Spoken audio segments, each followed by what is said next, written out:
Welcome back, everybody. Rob from Crown of Thorns, and I'm filming the second video that I filmed today, Tuesday, October 17th. I just got done filming the mystery of Christ and the Church. What we're doing today right now is the Bloodline of Jesus, King, Priest. And this is going to be a really good study. I've been looking forward to doing this one for a while. I was going to do it last Sunday, but I wanted to instead place it after the video I just filmed about the mystery of Christ and the Church, because I think they go hand in hand.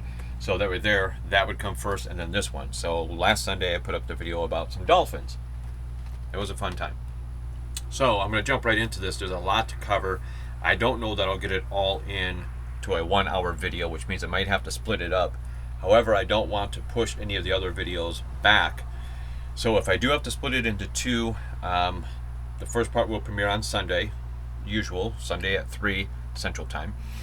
And then I might have the next part premiere the following day, Monday at 7. Okay? But we will see. We'll see how far I can get. So the Bloodline of Jesus, King, Priest, is very, very important to realize. The bloodline of Jesus, because that's what makes him qualified to be king and also qualified to be priest.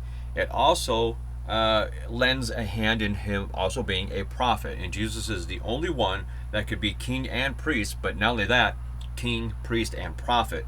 That was never done before. Only Jesus is the rightful heir, the rightful person to encompass all three of those offices. All right, and we're going to stem from the two genealogies that were given in the Gospels. There's one in Matthew and one in Luke, and a lot of people, skeptics, will look at those and say, oh, they're different, so they're not right, something's wrong. No, you're just not rightly dividing, or you're an idiot. One or the other, doesn't matter. You have to read those genealogies very carefully and then put the pieces together, and you have to disseminate that stuff. You have to really break that down and see what's happening there. So there's two, and there's one in Matthew and one in Luke. One is following the lineage for Joseph, Jesus' adoptive father, if you will. The other one is following the lineage for Mary. All right? And we can tell that because when it gets to, in Matthew, it says that Jacob is the father of Joseph. Okay? Then in Mary, it says something about Heli being the father of Joseph. And you're like, oh, wait a minute. And that's where they say, oh, there's a discrepancy, there's something wrong. No. Jacob is Joseph's actual physical father. Heli is the mother of Mary, so it would be Joseph's father-in-law. All right? And we're going to break that all down here in a moment. But go to Matthew chapter 1, and we're going to read verses 1 through 17. Now, a lot of time, these genealogies can be very boring. I'm willing to admit that. But this is very important. This is the basis. This is what establishes Jesus' right to hold these three offices, especially these two right here. All right, so here we go. The book of the generation of Jesus Christ, the son of David, the son of Abraham. All right, Abraham begat Isaac, Isaac begat Jacob, Jacob begat Judas and his brethren. And Judas begat Phares and Zerah of Thamar, and Phares begat Esrom, and Esrom begat Aram. And Aram begat Amminadab, and Amminadab begat Nason, and Nason begat Salmon. And Salmon begat Boaz of Rechab, and Boaz begat Obed of Ruth. This is going to be important. And Obed begat Jesse, and Jesse begat David the king. And David the king begat Solomon of her that had been the wife of Urias. Notice they don't even use her name. It's Bathsheba. In this genealogy, they won't mention her by name, and that's because of the bad thing that she and David did. But whatever. So anyway, we're following this down, and I want to make this clear. There's something really important happening here. Okay, you have Boaz, and it's spelled. Doesn't matter how you spell it. There's two different ways, but we're just going to like this. Who was married to Ruth, and if you read the book of Ruth, and we're going to jump into that too, you'll see how that comes about. All right, but they begat, okay, Obed,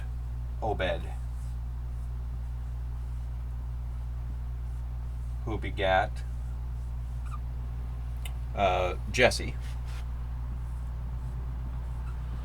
And Jesse, of course, begat, or is the father of, David, King David. And there's something else important here. Hope this is showing up. I'm getting close to the bottom. Oh yeah, I forgot I zoomed out. Okay. Solomon. Now hold on to that, because this is all going to come into play as we go along. Alright? So this is in Matthew. Alright? Alright, picking up from where we left off. Solomon. Solomon begat Rehoboam. Rehoboam begat Abiah. Abiah begat Asa. Asa begat Josaphat. Josaphat begat Joram. And Joram begat Ozias. Ozias begat Joatham. And Joatham begat Achaz. Achaz begat Ezekias. Ezekias begat Manasseh. Manasseh begat Amon. Amon begat Josias. Josias begat Jeconias and his brethren about the time they were carried away to Babylon. That comes into play too, Jeconiah. And after that they were brought to Babylon. Jeconias begat Salathiel, and Salathiel begat Zerubbabel. Zerubbabel begat Abuid. Abuid begat Eliakim. Eliakim begat Azor. Azor begat Sadoc. Sadoc begat Achim. Achim begat Eluid. And Eluid begat Eleazar. Eleazar begat Mathan. Mathan begat Jacob. Here we go. I'm going to put this kind of over here. It's a little bit separate. Jacob. Alright. And Jacob begat Joseph, the husband of Mary.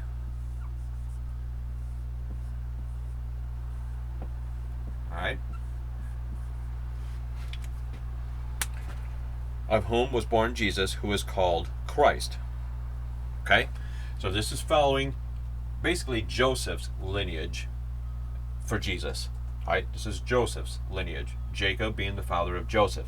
Now, keep track, hang on to this though. So all the generations from Abraham to David, right?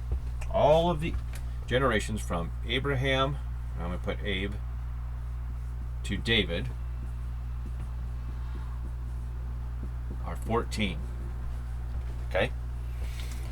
And from David until the carrying away into Babylon are 14. Generations, by the way. David to Babylon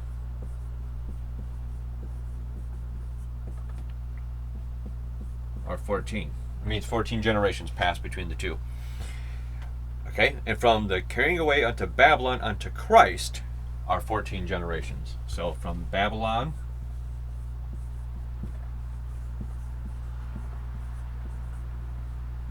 to Christ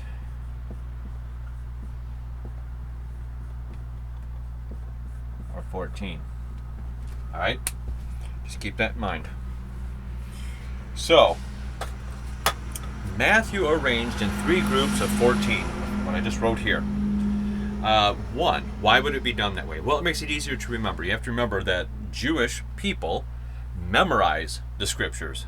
They memorize them. Okay? They don't just carry a Bible around. They didn't have a cell phone where they could just pull up their Bible app. They didn't have that. They memorized all of the scriptures. You have to have a good memory for that. So what would they do to make it easier? Well, how do you memorize the lyrics to your favorite song? 1, they rhyme. 2, maybe the beat, the pentameter, the way the lyrics are arranged, whatever else. A lot of times you try to make that memorable, a poem the same way. Well, it's the same thing with scriptures. If I put it in 3 groups of 14, I can learn, okay, this group of 14, get that memorized, move to the next one. And knowing that if I hit 14 every time, I've got them. It's just an easier way to remember it. Now, here's another thing. The name of David. Okay? Hebrew numerical equivalent. Hebrew numerical equivalent. David. Yeah, running out of room. I'll do it up here. David. The Hebrew numerical equivalent for the name David. Check this out. D equals 4. Okay? V equals 6. And D equals 4. Remember, no vowels. Right? So if you add that up, 6 plus 4 plus 4 equals 14. David is at the heart of this genealogy. That's why Jesus was referred to a lot as the son of David. Was he directly the son of David? No, of course not. But in this lineage that we're just looking at, Jesus is the descendant of David. They call him the son of David. So all of this leads to Jesus over here. But remember, Joseph is not Jesus' physical dad. Mary is his physical mom, but Joseph was not. He's just an adoptive father. So David is at the heart of this genealogy, and Matthew is determined to show that Jesus is the rightful heir as king and also as Messiah, because God promised David that someone in your lineage will remain on that throne forever. Now, obviously, they were taken into captivity. That was interrupted for a while, but that lineage will continue forever. And we're going to see how Jesus plays into that. He didn't really come as a king back here. We know that, but where does he have? Well, it comes up, right? So, in fact, I need to put this over here too.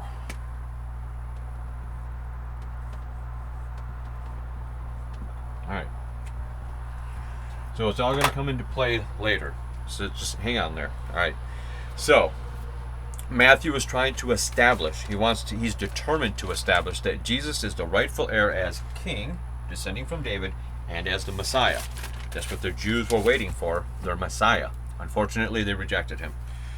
This is because of the wait, I'm on the wrong page. Sorry, that's the previous one. Careful, Katie.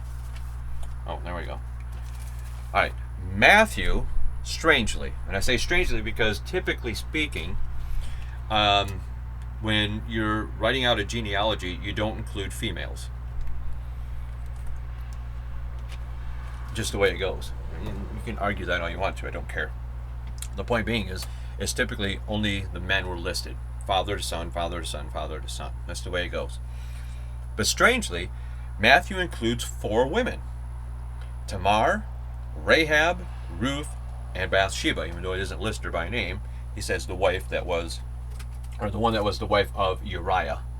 All right, and we know what happened there, or you should know. Anyway, but he mentions Ruth and Rahab, those 2 in particular, but especially Ruth. All right, right here. We're going to see how that comes into play later on. That's very important, and Rahab too, but especially Ruth.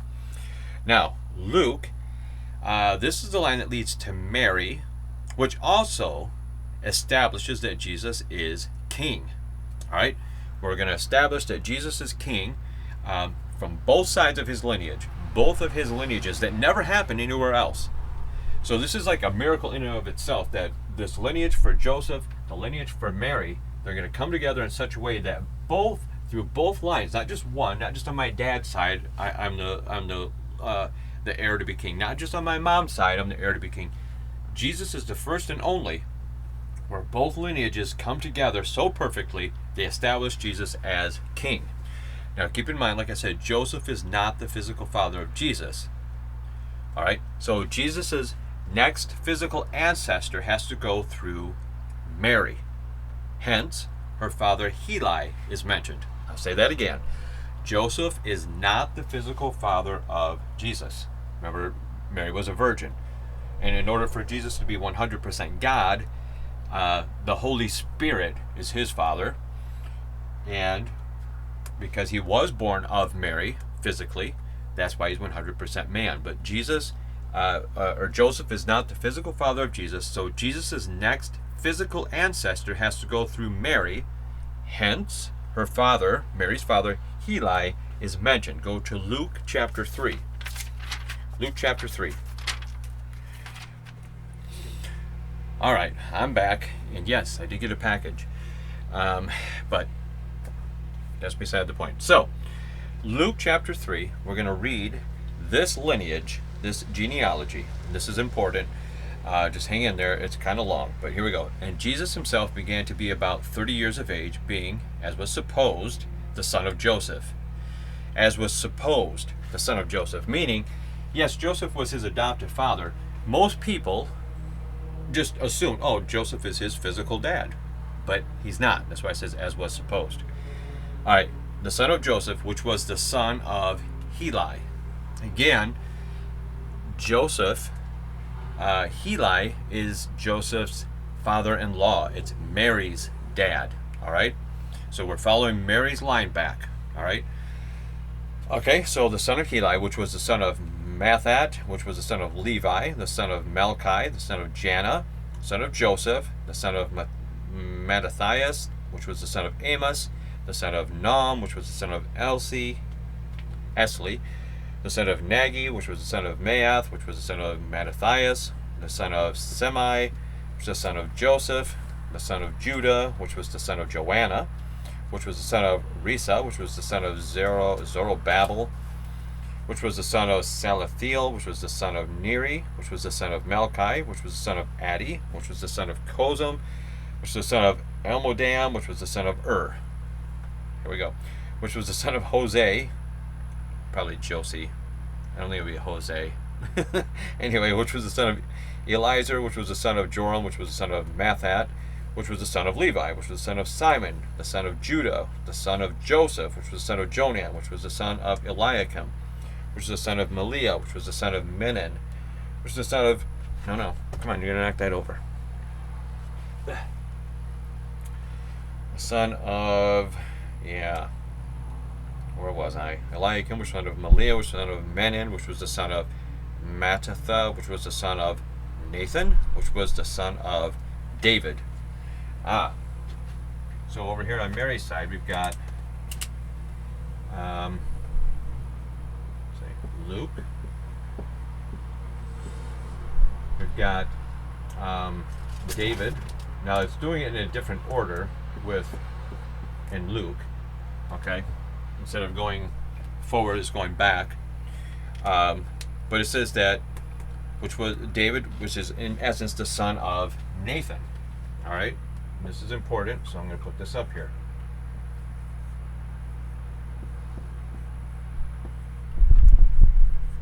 All right. So, again, this is following Mary. All right. And this one is following Joseph. Knocking everything over.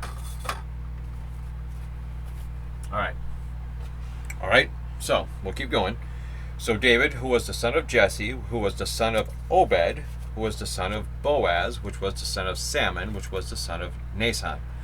And I'm not going to keep going all the way back. I wanted to mostly just get to that, 331 and 332. All right? Stop. Because we're establishing here that Joseph is a descendant of David, but so is Mary.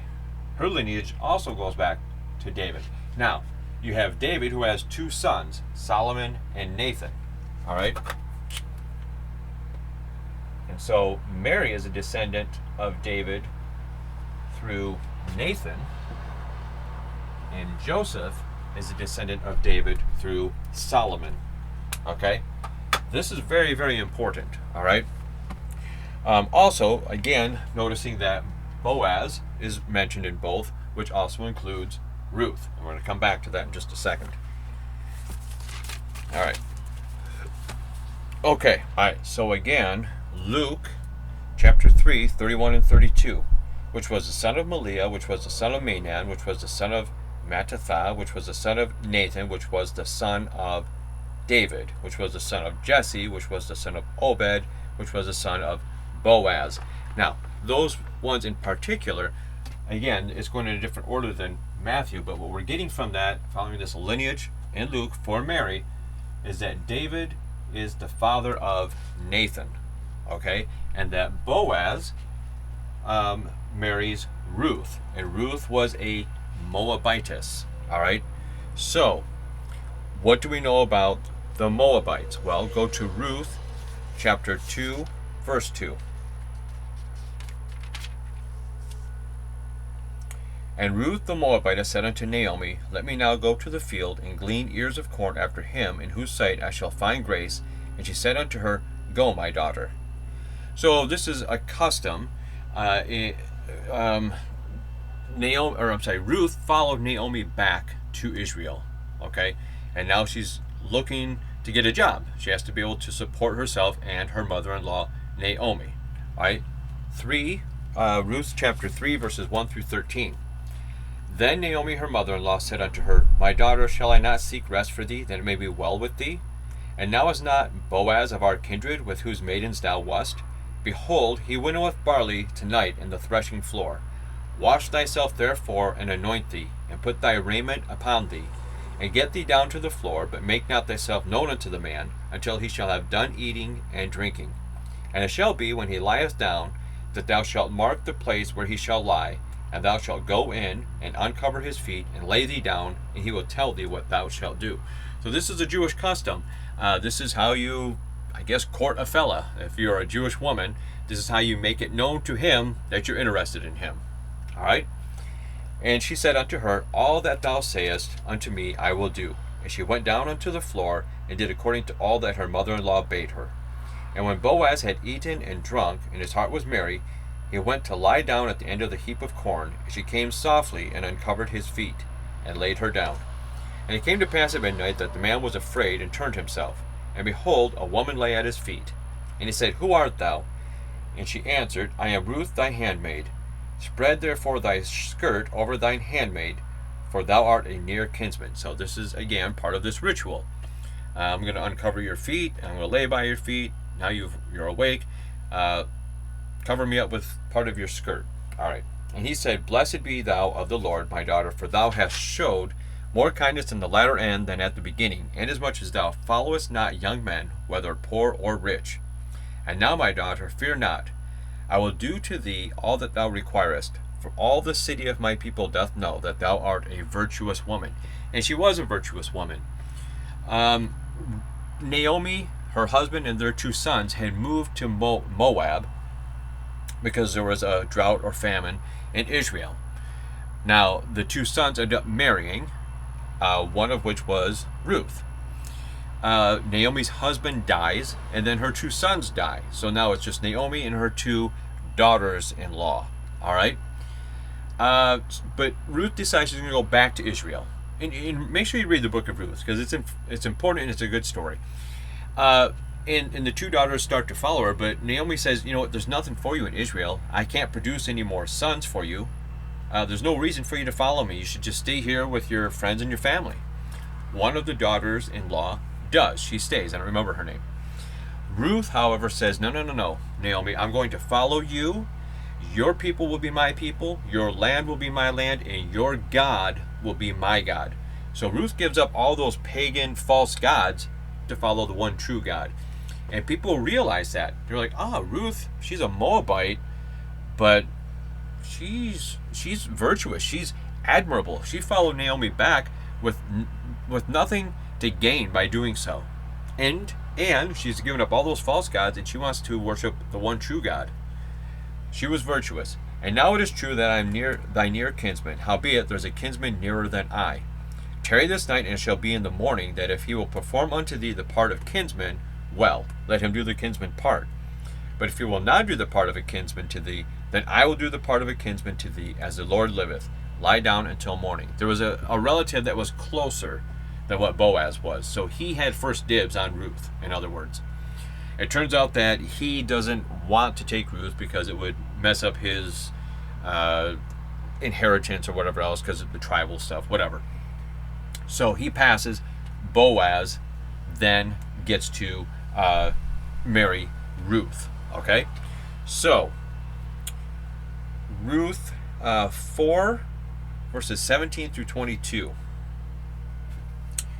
And the women, her neighbors, gave it a name, meaning the child. So Boaz and Ruth get married. They have a son.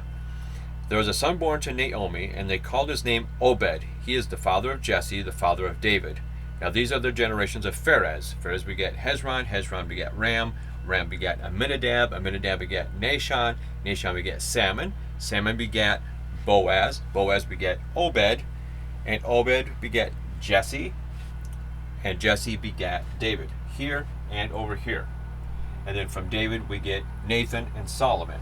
Again, following in Matthew, Joseph's line. In Luke, Mary's line. All right? So, why is all of this important? Well, the Moabites, because they didn't welcome the Israelites when they first came into the land of Canaan, God put a curse basically on them. Go to Deuteronomy 23. Deuteronomy 23. We're going to look at verses 3 and 4. Deuteronomy 23, verses 3 and 4. An Ammonite or Moabite shall not enter into the congregation of the Lord. Even to their 10th generation shall they not enter into the congregation of the Lord forever, because they met you not with bread and with water in the way when you came forth out of Egypt, and because they hired against thee Balaam the son of Beor of Pethor of Mesopotamia to curse thee. So when Moses led the Israelites out of Egypt, and then Joshua then leads them into the promised land, the Ammonites and the Moabites didn't greet them friendly. They didn't offer them bread and water. Instead, they came against them. So God was mad, and he's like, because the Ammonites and the Moabites came against you guys, they are not allowed in the congregation, in my congregation. Don't let them into your civilization or anything else, not for 10 generations. This is important. What is the origin of the Moabites? Well, go to Genesis chapter 19, verses 30 through 38. Genesis 19, 30 through 38. And Lot went up out of Zoar and dwelt in the mountain, and his 2 daughters with him. For he feared to dwell in Zoar, and he dwelt in a cave, he and his 2 daughters. Now this is after the destruction of Sodom and Gomorrah. Lot, his wife, and their 2 daughters were fleeing out of Sodom and Gomorrah as God's raining down fire and brimstone and sulfur to destroy those wicked, vile cities. God told them not to look back. Well, we know that Lot's wife did look back. God turned her to a pillar of salt. So now all it is just Lot and his 2 daughters, and now they're living out in some remote area in a cave. And the daughters get a little bit concerned, like, how are we supposed to get married and have children? There's nobody around us. So this is what they do. And the firstborn, saying unto the youngest, Our father is old, and there is not a man in the earth to come in unto us after the manner of all the earth. In other words, there's no man for us to get married to and have children with. Come, let us make our father drink wine, and we will lie with him, that he may preserve seed of our father. And they made their father drink wine that night. And the firstborn went in and lay with her father, and he perceived not when she lay down, nor when she arose. And it came to pass on the morrow that the firstborn said unto the younger, Behold, I lay yesternight with my father. Let us make him drink wine this night also, and go thou in and lie with him, that we may preserve seed of our father. And they made their father drink wine that night also, and the younger arose and lay with him, and he perceived not when she lay down, nor when she arose. Thus were both the daughters of Lot with child by their father. Yes, it's an incestuous relationship, horrible, wrong on every count, absolutely. And the firstborn bare a son, and called his name Moab, the same as the father of the Moabites unto this day. And the younger, she also bare a son, and called his name Ben-Ami, the same as the father of the children of Ammon unto this day. So the origin of the Moabites is through an incestuous relationship between Lot and his daughter. The Moabites should have never even existed. They should have never even existed because of the way that they originate from, this incestuous relationship. That is not supposed to happen. But God can use anyone. And in a way, had that not happened, Ruth may not have ever come about. We don't know. But maybe, no, she wouldn't have, because the Moabites wouldn't have existed, and she was a Moabitess. If this horrible relationship would not have happened, Ruth would not have existed, and that would have messed up everything in this timeline, in this genealogy. See, God can take bad stuff and still make it work according to his plan. Now, remember in Deuteronomy it said that the Moabites were not even allowed in the congregation. So how is this going to happen? Well, it was only into the 10th generation. Through the genealogy of Christ, we can see that God kept his word. According to the genealogies in Matthew and Luke, from the time of Abraham until the time of Salmon, Boaz's father, there were 10 generations. So, however, Boaz was the 11th generation. So from Abraham till Salmon, 10 generations have passed. Boaz is the 11th generation. which means that Ruth could become a part of the Israelite nation because God's word had been fulfilled. So this was the 11th generation. Ruth is allowed to come into the congregation of the Lord, and that's why she was able to marry into the nation of Israel, into this Jewish relationship with Boaz, and the rest is history, which leads us to Jesus Christ. That's the flawed genealogy of Jesus Christ. This woman, this Ruth, who was a Moabite, who shouldn't have even existed, the whole race of people, the Moabites, were because of an incestuous relationship. Now, of note, speaking of Jesus' genealogy and just how crazy it is, what about Rahab? Go to Joshua, the book of Joshua, chapter 2.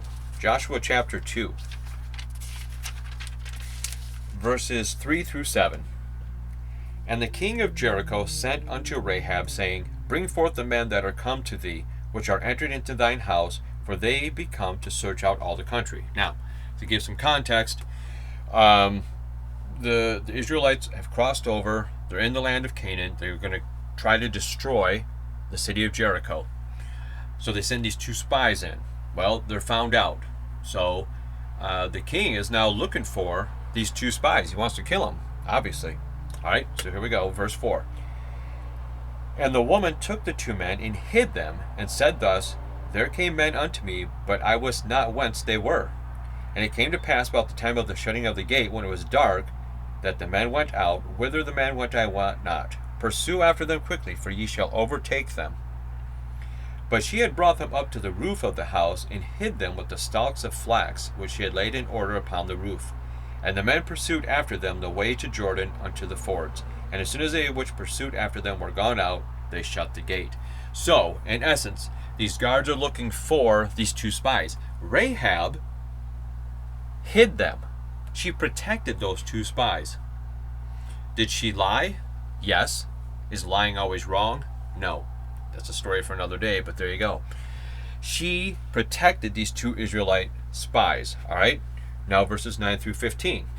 And she said unto the men, meaning Rahab, I know that the Lord hath given you the land, and that your terror is fallen upon us, and that all the inhabitants of the land faint because of you. They were scared. They knew. They had heard all of these miracles that had been bestowed upon the Israelites. The crossing of the Red Sea, the crossing of the Jordan River, all this stuff. They were scared. All right? Rahab was smart enough to say, you know what? They have a better way. And I want to serve their God instead of all these false gods. So just like Ruth, but before Ruth, she too turns. For we have heard not how the Lord dried up the water of the Red Sea for you when you came out of Egypt, and what you did unto the two kings of the Amorites that were on the other side of the Jordan, Sihon and Og, whom ye utterly destroyed. And as soon as we heard these things, our hearts did melt, neither did there remain any more courage in any man because of you. For the Lord your God, he is God in heaven above and in earth beneath. She understands. She converts. Now therefore I pray you, swear unto me by the Lord, since I have showed you kindness, that you will also show kindness unto my father's house, and give me a true token, and that you will save alive my father and my mother and my brethren and my sisters, and all that they have, and deliver our lives from death. And the men answered for her, Our life for yours, if ye utter not this our business. And it shall be, when the Lord hath given us the land, that we will deal kindly and truly with thee. Then she let them down by a cord through the window, for her house was upon the town wall, and she dwelt upon the wall. So she is making a deal with them. Hey, I hid you. I was kind. I could have turned you over and they would have killed you, but I was kind to you because I know that your God is the one God. I want to be a part of that. Do me a favor in return. When you guys come and destroy this city, protect my father's house and myself. So this agreement is made. All right. Joshua chapter 6, verses 22 and 23. But Joshua said unto the two men that had spied out the country, Go into the harlot's house, and bring out thence the woman and all that she hath, as ye swear unto her.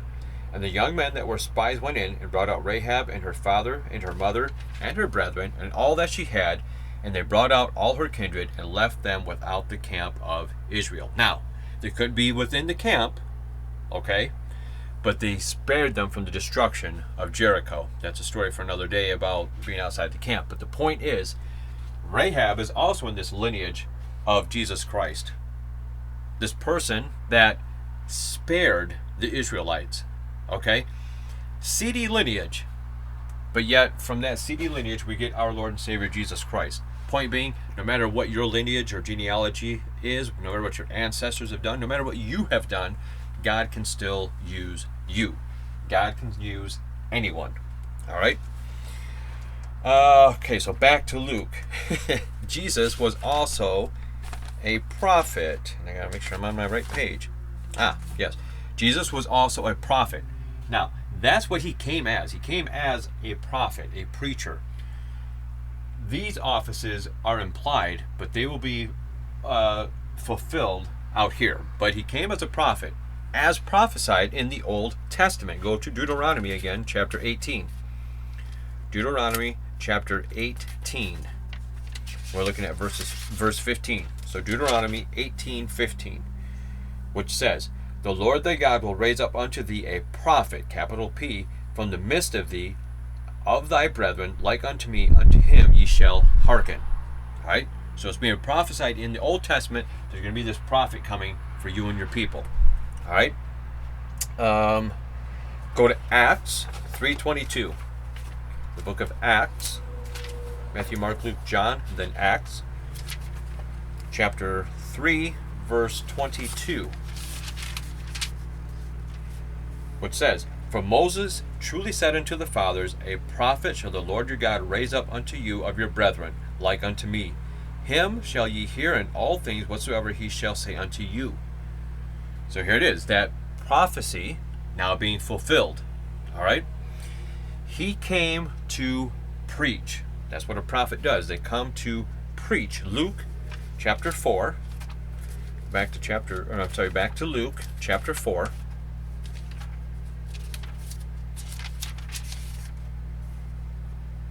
Verses 18 and 19, which says, and this is Jesus speaking, "The Spirit of the Lord is upon me, because he hath anointed me to preach the gospel to the poor. He hath sent me to heal the brokenhearted, to preach deliverance to the captives, and recovering of sight to the blind, to set at liberty them that are bruised, to preach the acceptable year of the Lord."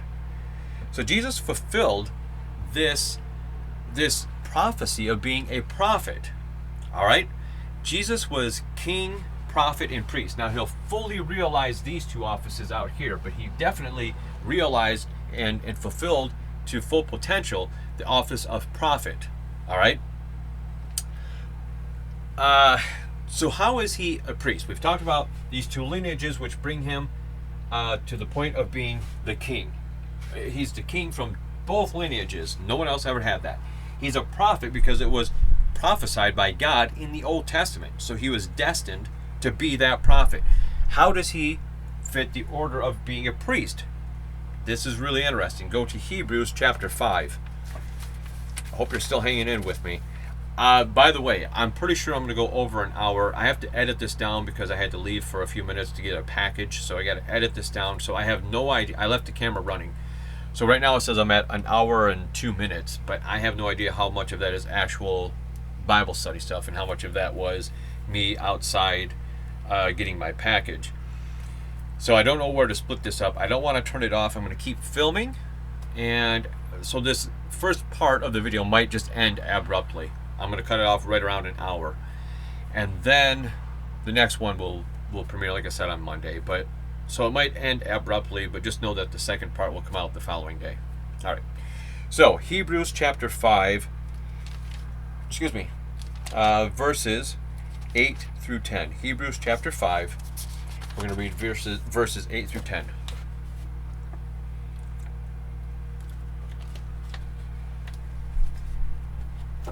Katie's been awfully quiet lately. All right.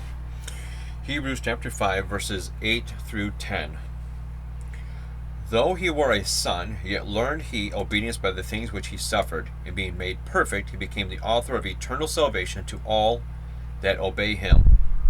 Called of God a high priest after the order of Melchizedec, of whom we have many things to say, and hard to be uttered, seeing ye are dull of hearing.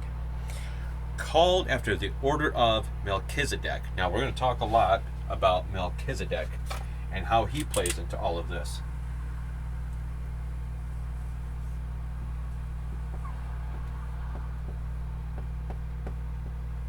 I'm trying to spell his name right. Melchizedek, the order of Melchizedek. This is why Jesus also fits the office of priest. Genesis 14:18. Genesis 14:18.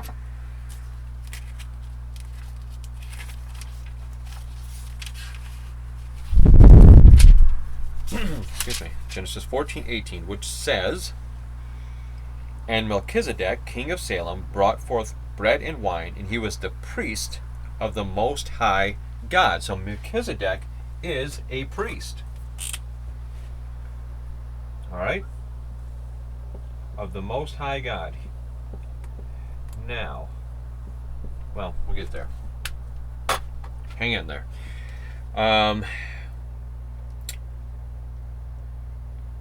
Genesis 14:18. That's one we just did, right? Yeah. And notice, too, that he was the king of Salem. He was the king of Salem, but also a high priest. Interesting. The order of Melchizedek. I go to Psalms, the book of Psalms, 110.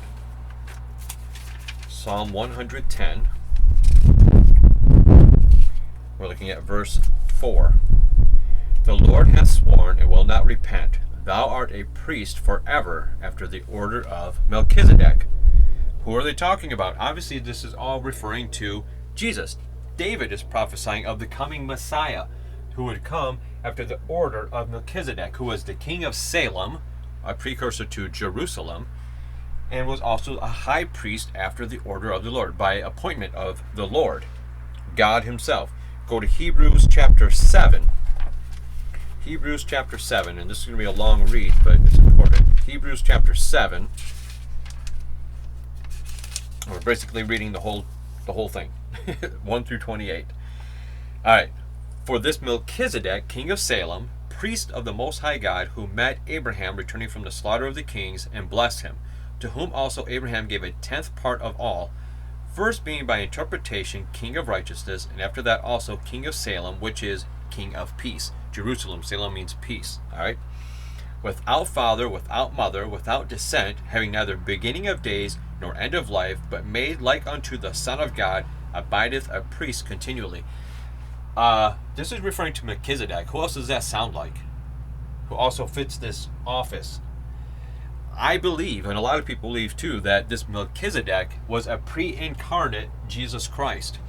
A pre-incarnate Jesus. Okay? Existing way back in the time of Abraham. Okay? Jesus made pre-incarnate appearances in the Old Testament, but this is probably the most prominent one, the most important one. And that's why he can fit this office again once he made his first coming, his what we know to be the life and ministry of Jesus Christ. All right. 4. "Now consider how great this man was, unto whom even the patriarch Abraham gave the tenth of the spoils. And verily they that are the sons of Levi, who receive the office of the priesthood, have a commandment to take tithes of the people according to the law, that is, of their brethren, though they come out of the loins of Abraham." Remember, the priests in the Old Testament, the priests of the Old Testament, like Aaron, and so on and so forth, were from the tribe of Levi. They were Levites. Okay? So how does Jesus fit into this? Just hang in there. I promise this gets really good. Okay, verse 6. "But he whose descent is not counted from them received tithes of Abraham, and blessed him that had the promises. Without all contradiction, the less is blessed of the better. And here men that die receive tithes, but there he receiveth them, of whom it is witnessed that he liveth. And as I may say, so say Levi also, who receiveth tithes, paid tithes in Abraham. For he was yet in the loins of his father, when Melchizedek met him." Remember, this is Paul writing Hebrews. Verse 11, if therefore perfection were made by the Levitical priesthood, for under it the people received the law. Here, Moses brought the law. Under Aaron, his brother, the Levitical priesthood begins. What further need was there that another priest should rise after the order of Melchizedek and not be called after the order of Aaron? So why is there this priest under Melchizedek when we already have these ones under Aaron? Why the difference? Why the distinction? For the priesthood being changed, there is made of necessity a change also of the law. For he whom these things are spoken pertaineth to another tribe, of which no man gave attendance at the altar. For it is evident that our Lord sprang out of Judah. Jesus was from the house of Judah. All right? So, let me put this here. Jesus was from the tribe of Judah. Well, how can Jesus then be a priest if he's out of the tribe of Judah? The priests come from the tribe of Levi. Keep watching, or listening, whatever, and watching. 15. And it is yet far more evident, for that after the similitude of Melchizedek there ariseth another priest, who is made not after the law of a carnal commandment, but after the power of an endless life. Even back here, we're comparing and contrasting, placing yourself under law and a precursor to what we would know as grace. 17. For he testifieth, thou art a priest forever after the order of Melchizedek. For there is verily a disannulling of the commandment going before the weakness and unprofitableness thereof. For the law made nothing perfect, but the bringing in of a better hope did, by which we draw nigh unto God. And inasmuch as without an oath he was made priest. For those priests were made without an oath, but this with an oath by him that said unto him, the Lord sware and will not repent, thou art a priest forever after the order of Melchizedek. By so much was Jesus made a surety of a better testament. Remember, a testament begins with the death of a testator. So this New Testament, right? A better testament. And they truly were many priests, because they were not suffered to continue by reason of death. But this man, because he continueth ever, hath an unchangeable priesthood. Wherefore he is able also to save them to the uttermost that come unto God by him, seeing he ever liveth to make intercession for them. For such a high priest became us, who is holy, harmless, undefiled, separate from sinners, and made higher than the heavens. Who is that? Jesus. 27. Who needeth not daily, as those high priests, offer up sacrifice, first for his own sins and then for the people's. Talked about that before, Ark of the Covenant video. For this he did once, when he offered up himself. For the law maketh men high priests which have infirmity, but the word of the oath, which was since the law, maketh the Son, who is consecrated forevermore. This is a different type of priesthood than this over here. Okay? Very interesting. Jesus was not a Levite like the other priests, such as Aaron. Jesus was from the tribe of Judah. We've established that, what it said here in Hebrews. David was also of Judah. Go to 1 Samuel 16. 1 Samuel 16. 1 Samuel chapter 16. And we're going to look at verses 4 through 6. And Samuel did that which the Lord spake, and came to Bethlehem. And the elders of the town trembled at his coming, and said, Comest thou peaceably? And he said, Peaceably. I am come to sacrifice unto the Lord. Sanctify yourselves, and come with me to the sacrifice. And he sanctified Jesse and his sons, and called them to the sacrifice. This is when Samuel is going to anoint David to be the king, because Saul had failed. We'll talk about that here soon. But David was of Judah. It says clearly here that he was in Bethlehem. Bethlehem is in the tribe of Judah. All right. Genesis 49:10. I have that written off to the side. I don't remember what that's for, but let's take a look. Genesis 49:10. The scepter shall not depart from Judah, nor a lawgiver from between his feet, until Shiloh come, and unto him shall the gathering of the people be. Yet another prophecy, a prophecy of the coming Jesus. All right. So, make sure I got this right. Got to turn it this way. Jesus is the high priest that will reign forever after the order of Melchizedek.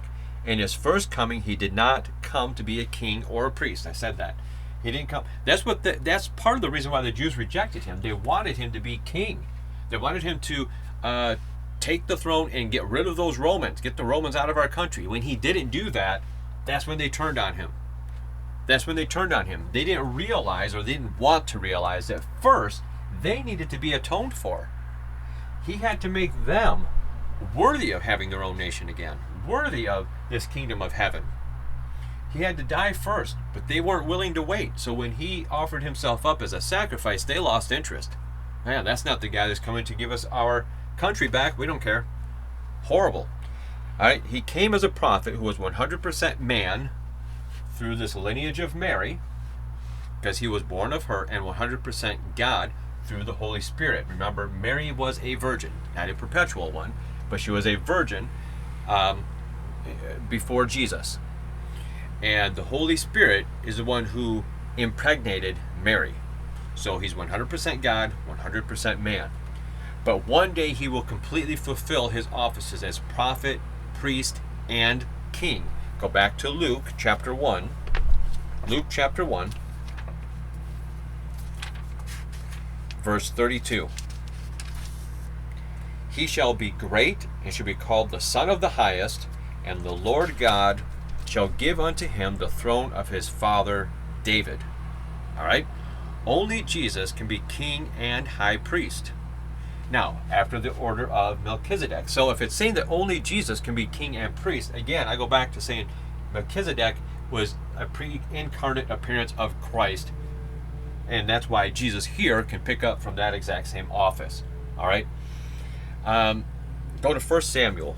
We're going to see. The kings could not be priests. The priests could not be kings. Those were kept separate. All throughout the Old Testament, they had to remain separate until we get to here. This is where everything's leading to. I hope you're following that. I hope I'm making it clear. I'm not questioning your understanding. I'm questioning my ability to convey this properly. I hope so far I have.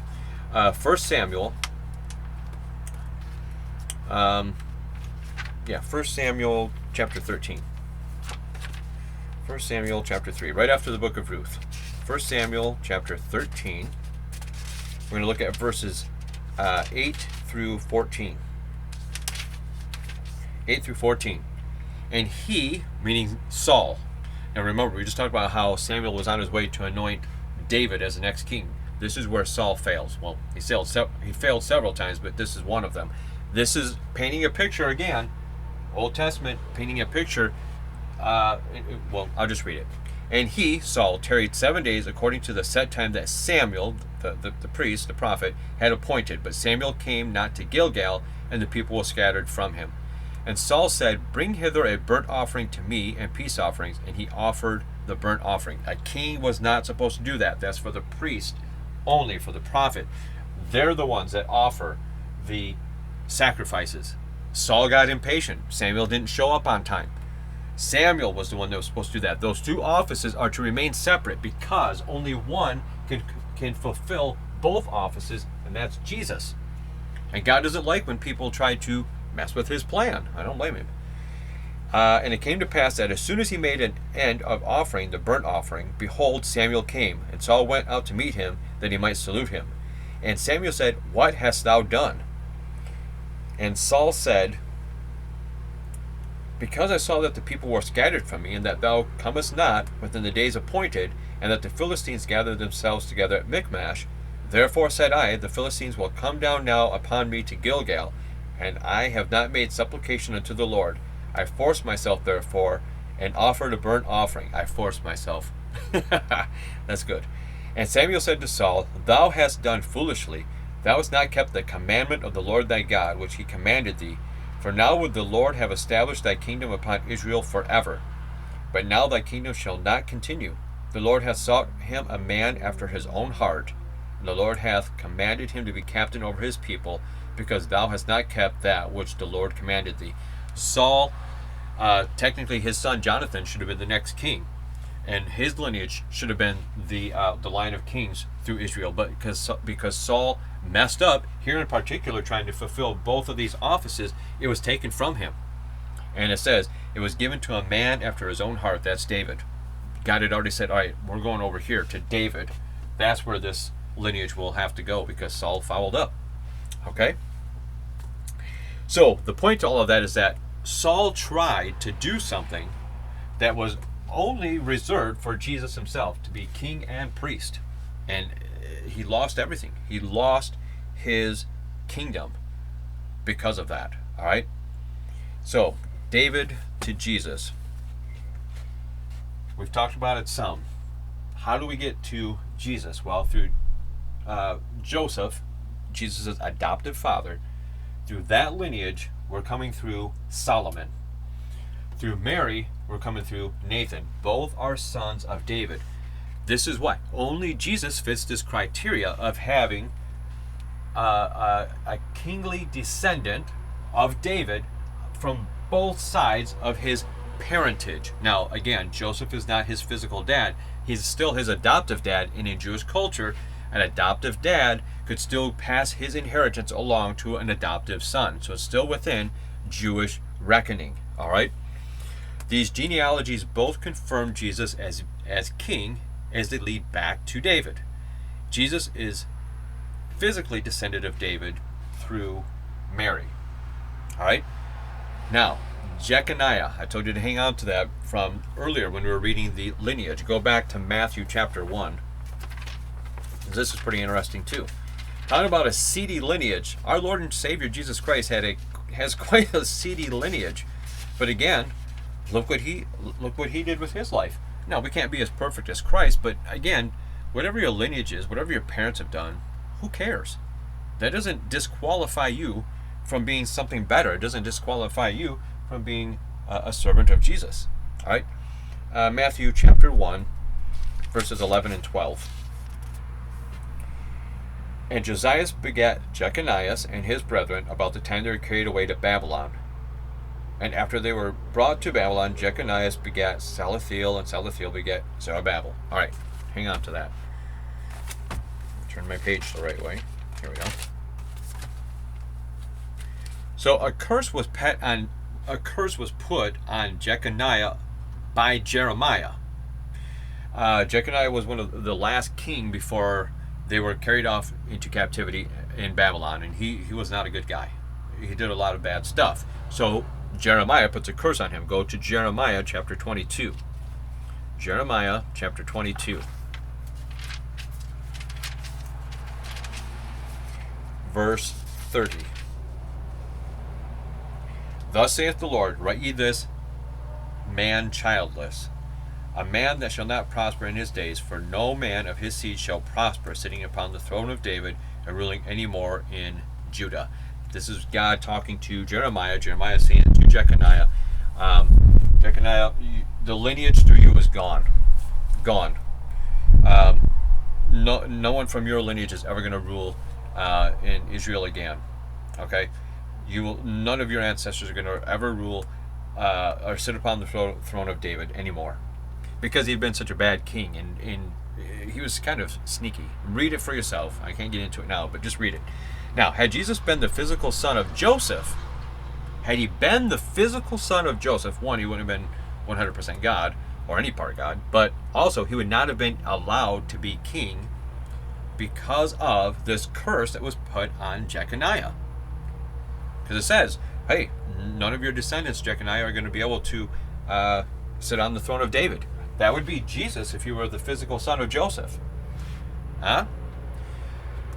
But he still has it through Mary, but also because he's not the physical son of Joseph, he doesn't bear that curse, but he still has the lineage which leads back, even through Joseph, to David.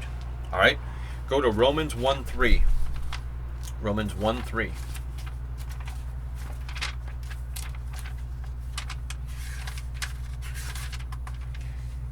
Okay, concerning his son Jesus Christ our Lord, which was made of the seed of David according to the flesh, through the flesh, by Mary.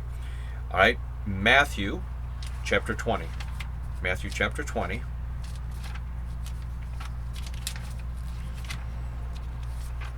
Matthew chapter 20, verses 30 and 31. And behold, two blind men sitting by the wayside, when they heard that Jesus passed by, cried out, saying, Have mercy on us, O Lord, thou Son of David. And the multitude rebuked them, because they should hold their peace. But they cried out the more, saying, Have mercy on us, O Lord, thou Son of David. Jesus is the seed of David. We have to establish that, because it's the throne of David that will rule forever. One of David's descendants will rule forever.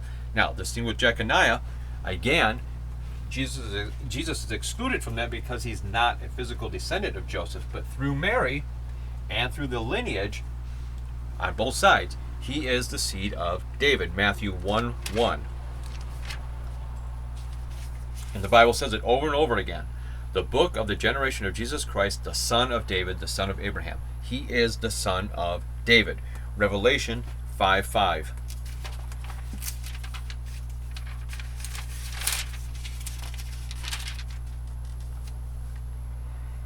And one of the elders saith unto me, Weep not, behold, the Lion of the tribe of Judah, the root of David, hath prevailed to open the book and to loose the seven seals thereof.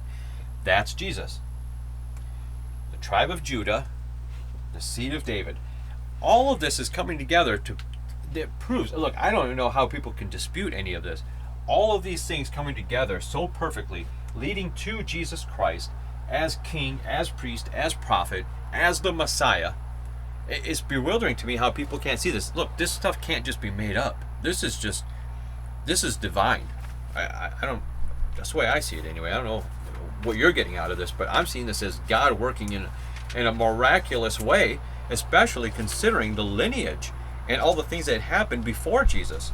2 Timothy chapter 2, verse 8. Remember that Jesus Christ of the seed of David was raised from the dead according to my gospel. Jesus is king, prophet, and high priest. He will completely establish these offices at his second coming during the millennial kingdom. He didn't do the king and priest part here, although he did the priest part back here as Melchizedek. So he established that.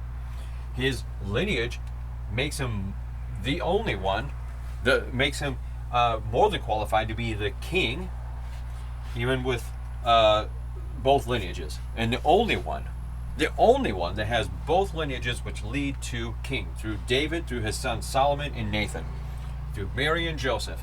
Only Jesus fits that criteria, fits that so perfectly to have descendants of David through two lines. His priesthood through Melchizedek, the high order given by God that lasts forever, and then also as a prophet. That's what he came as, a preacher, a prophet, a teacher.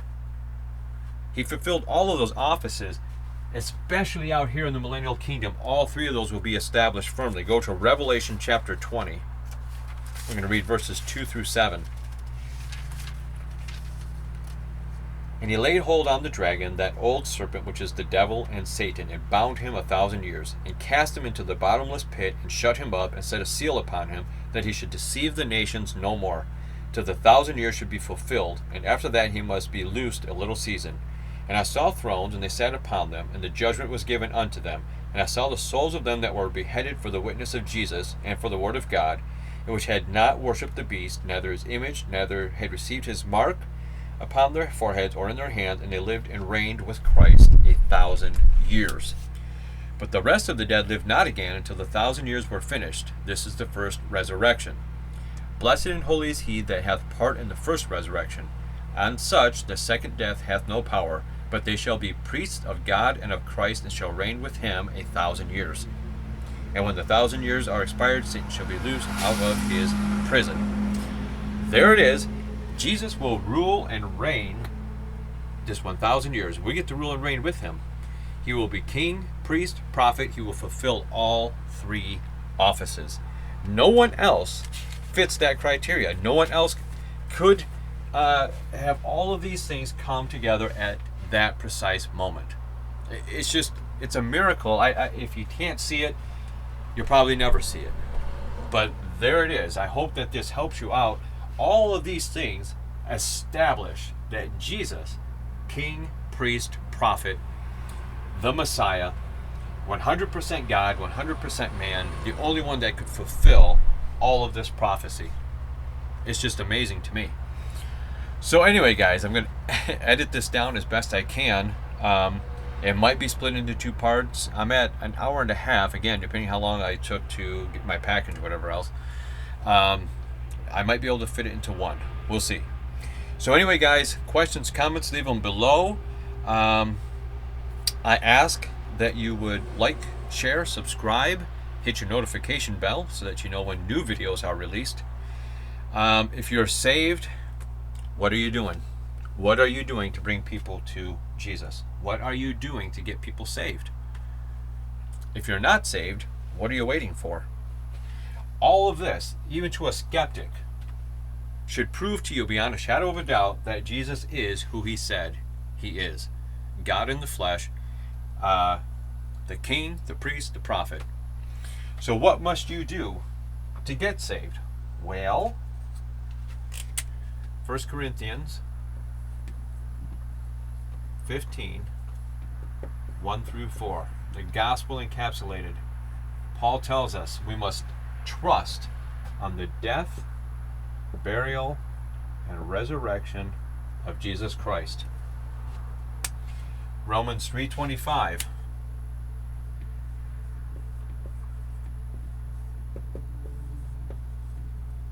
Which tells us that we are saved by faith in his blood. Remember, without the shedding of blood, there is no remission of sin. Jesus shed his blood for us. When you trust on that, you are saved. Ephesians 1:13, which tells us once we are saved, we are always saved because we are sealed by the Holy Spirit. Now, I forgot to put this in the last video, the mystery of Christ in the church. As I always say, salvation is twofold. It's knowing the who and the what. Now, what I just talked about over here is the what. Trusting is the only thing you can do that is not a work. Who? Knowing who Jesus is.